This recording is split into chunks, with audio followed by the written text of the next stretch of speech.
ये सर आप जब तक क्या है प्लेबैक सिंगर गाए जा रहे हैं, हीरो हीरोइन का ठीक नहीं है, सीन नहीं बन पा रहा है। आप दोनों अन्नू हाँ, क्या बात है? और अन्नू के दुल्हा जी और खुशी जी गाइए। नहीं आना पड़ेगा। हाँ ये हमारी पार्टी तो तैयार हो गई, लेकिन आपकी पार्टी नहीं, हमारी पार्टी भाई गंभीर आई। सुना ए अमित जी और अन्नू जी आए है, क्या जोड़ी लगा है। एक बार जोरदार ताली बजा दीजिए। वाह क्या बात है, बहुत सुंदर अद्भुत। आए हाय मेरी जोहर जबी तुझे मालूम नहीं, तू अभी जोहर जबी तुझे मालूम नहीं, तू अभी तक है हंसी और मैं जवान। ये चीज भाड़े पे नहीं चल सकता ना, तो हम नाच उच के काम करते थे। अब अपने पैर के साथ अपने नाचना पड़ेगा। अरे कम से कम वादा देवगा की तरह खड़े तो हो जाइए। और शाहरुख खान स्टाइल कम से कम कर दे। कुशवा भैया इसका थोड़ा वोकल उठाइएगा। कर दे।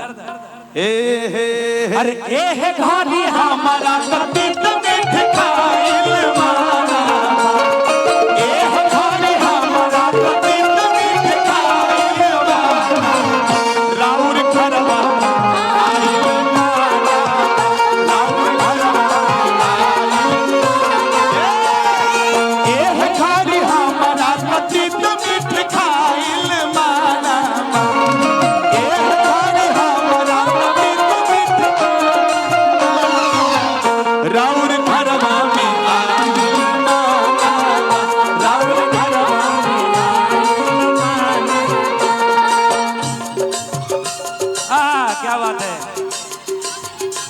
कि सोहर के नेग हमर होला।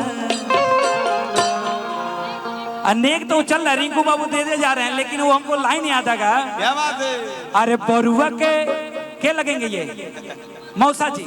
हाँ अरे बरुआ के मौसा जी, अरे कहाँ बैठल बनी केना बनी हो पुसी। अच्छा पगले बनी एही जे बैठल बानी जी, एही जे बैठल बानी। अरे पाकिट में नोट लेके महफिल में आई, काहे मनोहर काहे खुशी अलकाए अनु ऐसे। अरे सोहर के नेग हमर होला, सोहर के नेग हमर होला, बरुआया लबेला। सोहर के नेग हमर होला, बरुआया दुआ। सोहर के नेग हमर होला, बरुआया लबेला।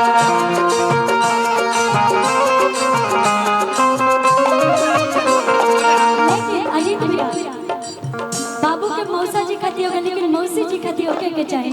काहे कि दीदी सबके नेक देनी है, लेकिन ये प्यारा सा लाइन बस रहुआ के सुने खातिर बा। बबुआ के मौसी जी कहाँ बैठल बाने, हम बताई कहाँ बाने? हम बताई। हाँ भैया बताएं।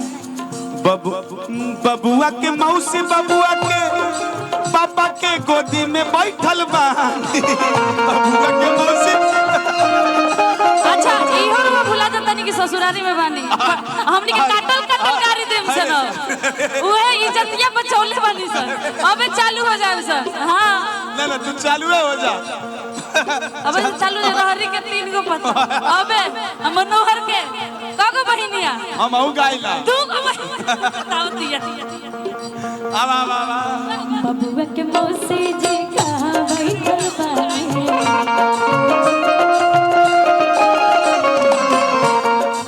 कहाँ बने मनोहर भैया, कहाँ बने मौसी जी? मौसा जी की गोदी में। पाकिट में नोट लेके महफिल में आए, महफिल में आए, महफिल में आए। काहे कि सोहर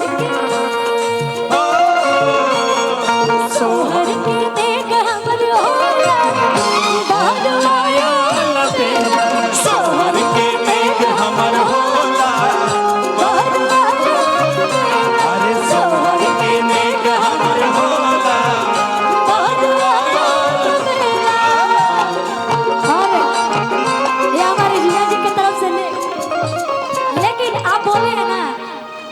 ससुरारी में आए हैं, अलका दी मेरी दीदी हैं, तो उस नाते हम जीजा बोल सकते हैं, है ना? तो मैं बोलूंगी जीजा जी के लिए। एगो खतरनाक गाली दे दो इसी बात पे। हमहू गरिया लगा, हमहू गरिया ही ना। तुम मत करे, खेत के मारे लगे सुनो। रुक जाओ। अरे सूट बूट पहनाला से हीरो हेलो न हेलो कहे बाबू बाबू बाबू बाबू बाबू स्केल थोड़ा बस सी शार्प या सी हाँ, कर सी लीजिए। कर दीजिए, थोड़ा सी कर लीजिए। सी हाँ अब गाओ। कि चश्मा लगावाला से हीरो न कहे। हेलो सी नहीं, एक थोड़ा मेरा स्केल लाओ ना, एफ दो। हाँ एफ ठीक है, एफ करो ना, हो जाए नो ना भाई, ई कर दो, ई करो, ई करो, ई